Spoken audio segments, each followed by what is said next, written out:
Okay, there's several ways to do this problem. I think the easiest way is probably to use coordinate geometry. Perhaps that wasn't the intention. Maybe the idea was to find the area of the big triangle, BAC or ABC, and subtract the areas of these two triangles if you can find them. That might work. But using coordinate geometry, if we could find this point F, its y-coordinate would be the height of the green triangle that we're trying to find the area for. By the way, BE, E is a midpoint. Since this is an isosceles right triangle, the legs are equal.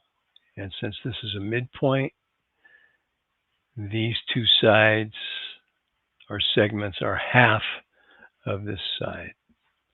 So this base of the green triangle is 20 radical 3 over 3. Now, how can we find the coordinates of F? Well, we could find an equation for line BEF and an equation for line BC, and then find the point of intersection.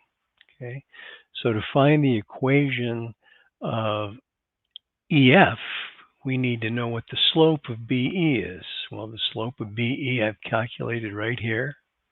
Change in y over change in x, y sub 2 minus y sub 1 over x sub 2 minus x sub 1. And that means the slope of EF is the negative reciprocal of the slope for BE because they're given to be perpendicular right here. So the equation of line EF is y equals the slope times x minus the x coordinate plus, well, the y coordinate was 0. So there's the equation for EF. The equation for BC, that's easy. We've got a y-intercept. 40 radical 3 over 3 is the y coordinate. The slope well, BC is -1.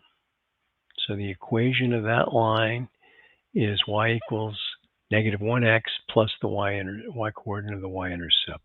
And so to find the point of intersection, we just set these two equal to 0, equal to each other in terms of x. When you end up solving for x, that's the x coordinate of point F.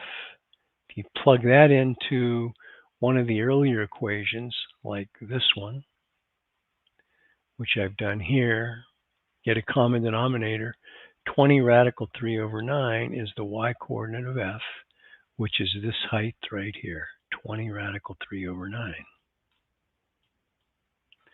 So now we can calculate the area of the green triangle with 1/2 the base times the height.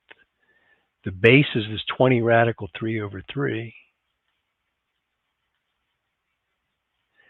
The height is what we just went to all this trouble to find, 20 radical 3 over 9.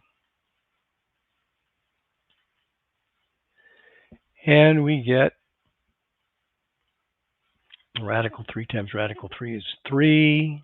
Looks like 200 ninths. Okay. Another way to do the problem would be to use inverse trig functions. We could find the size of this angle, get the size of this angle by subtracting this angle from 45. Then we could find the length of EF. Well, I won't go into all the details, but in other words, there's a lot of ways to do this problem. I think coordinate geometry is probably the easiest. There you go. Hope that helped. If you have any questions, post a comment.